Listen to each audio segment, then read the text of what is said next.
Blood sugar level 125 milligram per dlக்கு மேலே இருந்ததுன்னா உங்களை டயபெட்டிக்னு சொல்கிறாங்க.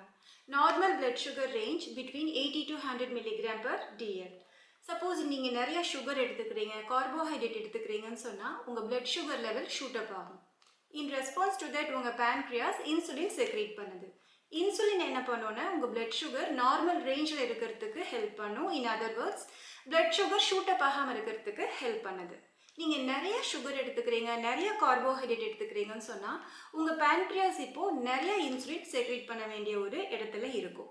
கண்டினியூஸாக நீங்கள் நிறைய சுகர் எடுத்துக்கிறீங்க, உங்கள் டயட்டே அந்த மாதிரி மாறிடுச்சு, ஒரு லாங்கர் பீரியட் ஆஃப் டைமுக்கு நிறைய junk food, fast food, carbohydrate, sugar rich foods இந்த மாதிரி நீங்கள் எடுத்துக்கும் போது இப்போ உங்கள் பேன்க்ரியாஸ் கண்டினியூஸாக நிறைய இன்சுலின் ப்ரொடியூஸ் பண்ண வேண்டிய இடத்துல இருக்குது. ஸோ உங்கள் பேன்க்ரியாஸ் ரொம்ப ஹார்ட் ஒர்க் பண்ணி உங்கள் பிளட் சுகர் லெவலை மெயின்டைன் பண்ணுது.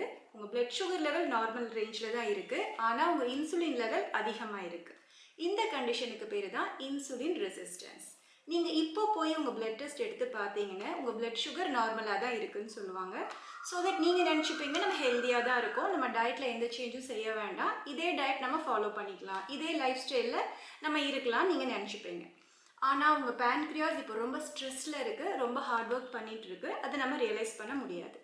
இப்படியே ஒரு 10 to 15 இயர்ஸ் போயிடுச்சு, இதே மாதிரியான டயட் லைஃப் ஸ்டைலில் நீங்கள் இருக்கும்போது உங்கள் பேன்க்ரியாஸ் பை திஸ் டைம் ரொம்ப டயர்டாகிடும். ஏன்னா இவ்வளோ வருஷமும் அது ரொம்ப ஹார்ட் ஒர்க் பண்ணி உங்கள் பிளட் சுகர் ரேஞ்சை மெயின்டைன் பண்ணியிருக்கு.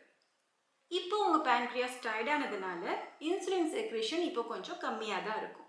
இன்சுலின் செக்ரேஷன் குறைஞ்சதுனால உங்கள் பிளட் சுகர் லெவல் இப்போ கொஞ்சம் அதிகமாகிடுது.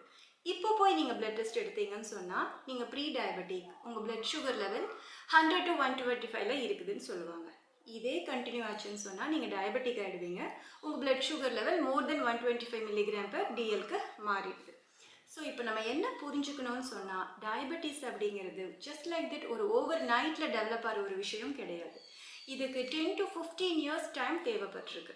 நம்ம இன்சுலின் ரெசிஸ்டன்ஸ் ஸ்டேஜ்லேயே இதை ஐடென்டிஃபை பண்ணி நம்ம டயட்டை சேஞ்ச் பண்ணியிருந்தா கண்டிப்பாக டயபெட்டிக் வராமல் நம்மளால் ப்ரிவென்ட் பண்ணிகிட்டு இருக்க முடியும். ஓகே, இப்போ நமக்கு டயபெட்டிஸ் வந்துடுச்சு, என்ன பண்ணுறோம்? இன்சுலின் இன்ஜெக்ஷன்ஸ் எடுத்துக்கிறோம், மெடிகேஷன்ஸ் எடுத்துக்கிறோம். ஸோ தட் நம்ம பிளட் சுகர் லெவல் நார்மல் ரேஞ்சில் இப்போது மெயின்டைன் ஆகிட்டு இருக்குது.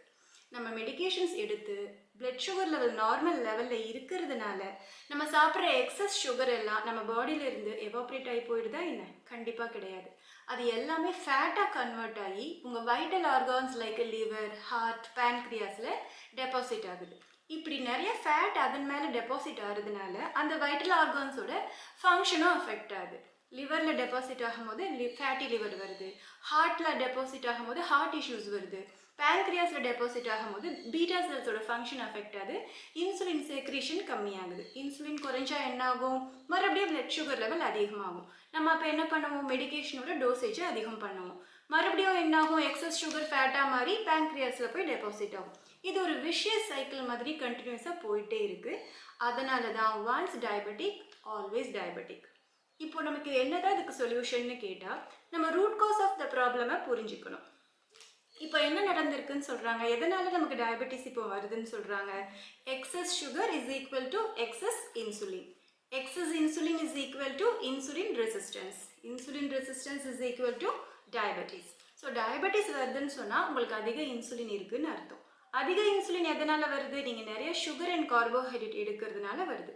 ஸோ ஆப்வியஸாக இப்போ நம்ம என்ன பண்ணணும்? சுகர் அண்ட் கார்போஹைட்ரேட் இன்டேக்கை குறைக்கணும். சுகர் அண்ட் கார்போஹைட்ரேட் இன்டேக் குறைஞ்சா இன்சுலின் ஹெல்த்தியான லெவலில் இருக்கும், டயபெட்டிக் வரதுக்கு சான்ஸே கிடையாது. ஸோ டயபெட்டிக் வந்துருச்சு, இப்போ ரிவர்ஸ் பண்ண முடியுமான்னு கேட்டால் கண்டிப்பாக ரிவர்ஸ் பண்ண முடியும், ப்ரொவைடட் நீங்கள் உங்கள் டயட்டை சேஞ்ச் பண்ணுறதுக்கு தயாராக இருக்கிறீங்க.